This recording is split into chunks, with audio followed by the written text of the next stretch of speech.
ഈ FC-V1 അതിലെ main issue ആണ് മിസ്സിങ് വരുന്നത്. അപ്പോൾ സർവീസ് സെൻറ്ററിലൊക്കെ അത് കൊണ്ടുപോകും, അവർക്ക് ഒരു കുറച്ച് ദിവസം ചെക്ക് ചെയ്യും, കണ്ടുപിടിക്കാൻ പറ്റുന്നില്ല. അങ്ങനെ അവർ പറയും കാർബറേറ്റർ മാറ്റണം. അപ്പോൾ ഞാൻ കാർബറേറ്റർ മാറ്റും. അത് കഴിഞ്ഞ് AS എന്ന് പറയും, AS യൂണിറ്റ് ചേഞ്ച് ചെയ്യണമെന്ന് പറയും, അത് ചേഞ്ച് ചെയ്യും. എന്നിട്ടും ഇഷ്യൂ ക്ലിയർ ആവുന്നില്ല. പിന്നെ CDI യൂണിറ്റും ഞാൻ മാറിയായിരുന്നു, എന്നിട്ടും ഇഷ്യൂ മാറുന്നില്ലായിരുന്നു. ഒരു മിസ് ഫയറിങ് വരുന്നുണ്ട് കാർബറേറ്ററിനകത്തുനിന്ന്. ഇപ്പോൾ കാണുന്ന സിമിലർ ഒരു ഇഷ്യൂ ആണ് എൻ്റെ വണ്ടിയിലുള്ളത്. ആ കാർബറേറ്ററിനകത്തുനിന്ന് ഒരു പൊട്ടൽ വരുന്ന ഒരു ഇഷ്യൂ ആണ്. ഇതൊരു യൂട്യൂബർ അപ്ലോഡ് ചെയ്തിരിക്കുന്നതാണ്.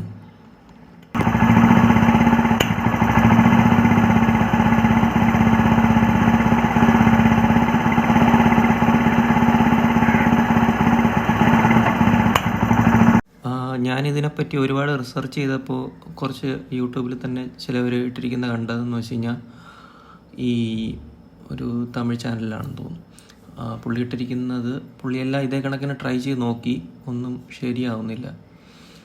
പുള്ളി ചെയ്തിരിക്കുന്നത് ഒരു യൂണിക്കോണിൻ്റെ ഒരു ഡയഫ്രം ഇല്ലാത്തൊരു കാർബറേറ്ററാണ് അതിൽ വെച്ചിരിക്കുന്നത്. അങ്ങനെ ചെയ്യുന്നതൊരു പ്രോപ്പർ സൊല്യൂഷൻ അല്ല. അത് പിന്നീട് വണ്ടിക്ക് എന്തെങ്കിലും മിസ്സിങ് കൂടുതൽ വരാൻ ചാൻസ് ഉണ്ട് എൻജിൻ സൈഡ്. ഇതിൽ ഇഷ്യൂ ഞാൻ ഫിക്സ് ആക്കിയത് എങ്ങനെയാണെന്ന് വെച്ച് കഴിഞ്ഞാൽ, ഞാൻ CDI യൂണിറ്റ് ഒരിക്കൽ ചേഞ്ച് ചെയ്തായിരുന്നു. ആ ചേഞ്ച് ചെയ്ത പാർട്ട് ജെന്യൂൻ അല്ലാത്തൊരു CDI യൂണിറ്റാണ് മേടിച്ചത്. ആഫ്റ്റർ മാർക്കറ്റിൽ കിട്ടുന്ന ഒരു പ്രോഡക്റ്റ് ആയിരുന്നു അത്.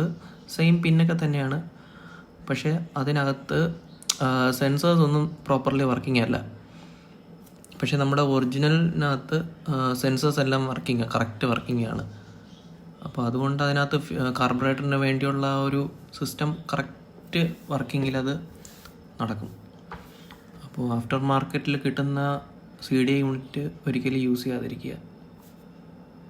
ഞാനിപ്പോൾ ഇത് ടെസ്റ്റ് ചെയ്ത് നോക്കിയതെന്ന് വെച്ച് കഴിഞ്ഞാൽ, CDI യൂണിറ്റ് എൻ്റെ ഒരു ഫ്രണ്ടിൻ്റെ വണ്ടിയിൽ നിന്ന് ഇളക്കി എൻ്റെ വണ്ടിയിലിട്ട് നോക്കി, ഒരു 2 ദിവസം ഓടിച്ച് നോക്കി.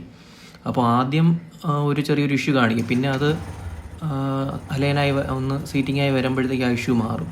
അങ്ങനെയാണ് എനിക്കത് ക്ലിയർ ആയി, ആ മിസ്സിങ്. പിന്നെ ഈ ഒരു CDI യൂണിറ്റിന് ഇപ്പം കോസ്റ്റ് അറൗണ്ട് 4000 വരുന്നുണ്ട് സർവീസ് സെൻറ്ററിൽ. ഇപ്പോൾ അത്രയും കോസ്റ്റിന് മേടിക്കാൻ പറ്റില്ല എങ്കിൽ സ്ക്രാപ്പ്, ഈ വണ്ടികളുടെ സ്ക്രാപ്പുകൾ സെയിൽ ചെയ്യുന്ന കടകളിൽ പോയിട്ട് ആ യൂണിറ്റ് മാത്രമായിട്ടൊരു 500 അങ്ങനെ എന്തെങ്കിലും ഇളക്കിയെടുത്ത് ഇട്ട് നോക്കുക. മിക്കവാറും ഉള്ള ഇഷ്യൂസ് CDI യൂണിറ്റ് ജെന്യൂൻ അല്ലാത്ത സാധനം മേടിക്കുക, അല്ലെങ്കിൽ CDI യൂണിറ്റ് ചെറിയ ഈ CDI യൂണിറ്റ് കംപ്ലൈൻറ്റ് വന്നാൽ പൊതുവേ ചിലപ്പോൾ അത് റണ്ണിങ്ങിൽ ഇഷ്യൂ വരത്തില്ല.